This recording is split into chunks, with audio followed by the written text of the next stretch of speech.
থেকে শুরু করে হাঁসখালি জানেনি আমাদের রাজ্যে ল অ্যান্ড অর্ডার ডিজাস্টার। আজকে সকালে ওই চোপড়াতে সুরচালি গ্রাম পঞ্চায়েতে হামিদুরের বাহিনী দুজনকে খুন করেছে আজকে সকালে, যেখানে তালিবানি কায়দায় সালিসি সভায় মহিলার উপর অত্যাচার হয়েছে।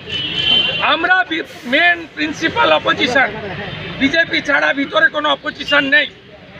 আমাদের বলার জায়গা কোথায়? 1 নম্বর, রাজ্যপালের ভাষণে আইন শৃঙ্খলা বলার সুযোগ থাকে। এবছর 24-এ রাজ্যপালের ভাষণ হয়নি। 13 বছরে 12 বার হোম ডিপার্টমেন্টের বাজেট গিলোটিন। প্রতি বৃহস্পতিবার ছিল হোমের question answer, calling attention mention. গত সেশন থেকে এটা সোমবার করা হয়েছে এবং কোন সোমবার কোন বিধায়কের কি শাসক কি বিরোধী ডিপার্টমেন্টের কোশ্চেন নেওয়া হয় না। তাই আমাদের মহিলা বিধায়িকা যারা ছিলেন আজকে, মাননীয় অগ্নিমিত্রা পাল, মাননীয় তাপসী মণ্ডল, মাননীয় চন্দ্রনা বাউরি, মালতীয়া শ্রীমতী মালতী রাভা রায়, মাননীয় সুমিতা সিনহা মহোদয়, এরা আজকে বলেছিলেন যে মুখ্যমন্ত্রীর স্টেটমেন্ট চাই। মুখ্যমন্ত্রী হাউসে তো নেই, আমরা বলেছিলাম নেই তো অন্য কোনো মন্ত্রী স্টেটমেন্ট, সেটাও ইগনোর করা হয়েছে। উল্টে চন্দ্রিমা ভট্টাচার্য মাননীয় মন্ত্রীকে দিয়ে বলালো হলো যে সরকার মহিলা নির্যাতনের বিষয়ে অত্যন্ত কঠিন এবং কঠোর, এমন কঠিন এবং কঠোর রামপুরহাটের বক্তব্য, হাঁসখালি, ময়নাগুড়ি সব ঘটনা সিবিআইকে দিতে হয় কোর্টে। এমন ভাবে এই সরকার কঠিন এবং কঠোর। কোচবিহারে বিজেপির একজন মাইনরিটি নেত্রীকে 1.5 কিলোমিটার হাঁটানো হয়, মূল অভিযুক্ত গ্রেপ্তার হয় না। চাপড়াতে হামিদুর রহমান শাসকের বিধায়ক বলেন মুসলিম রাষ্ট্রে এই ধরনের সালিসি পঞ্চায়েতের সুযোগ আছে।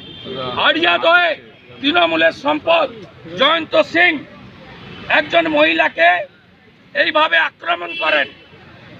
হাওড়ার ডোমজুড়ে মিথ্যা চুরির অপরাধ দিয়ে একজন বয়স্কা মহিলাকে তার মাথা কামিয়ে দেওয়া হয়।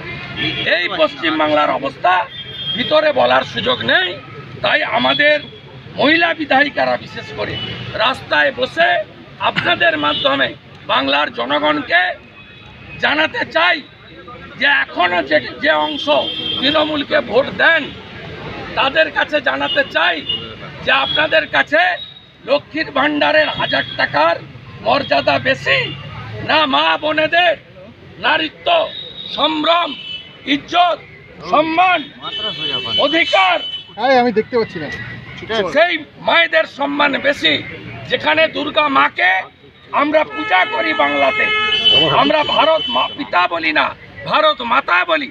সেই পশ্চিমবঙ্গে মহিলাদের অবস্থা দেখুন। মুখ্যমন্ত্রী হাতরাসে টিম পাঠান, মণিপুরের কথা বলেন, আর তার দলের লোকেরা, তার বিধানসভা, তার শাসক দল, তার সরকার, তার হাউস, তারা মহিলাদের উপর অত্যাচার নিয়ে সামান্য বিবৃতি দিতে পারে না।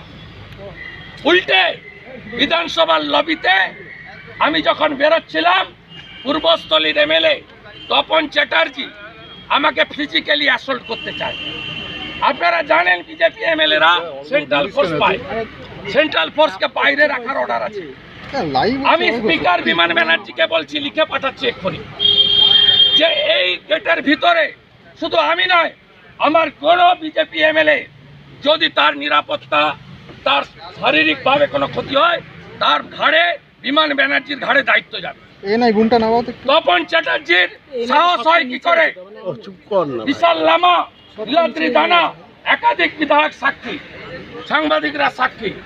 তিনি বিরোধী দলনেতাকে কার্যত ফিজিক্যালি টর্চার করার জন্য সেকেন্ড টাইম এগোলেন। একবার হাউসের ভিতর করেছেন, আজকে লবিতে করলেন। তাই আমাদের লড়াই চলছে, চলবে, স্লোগান।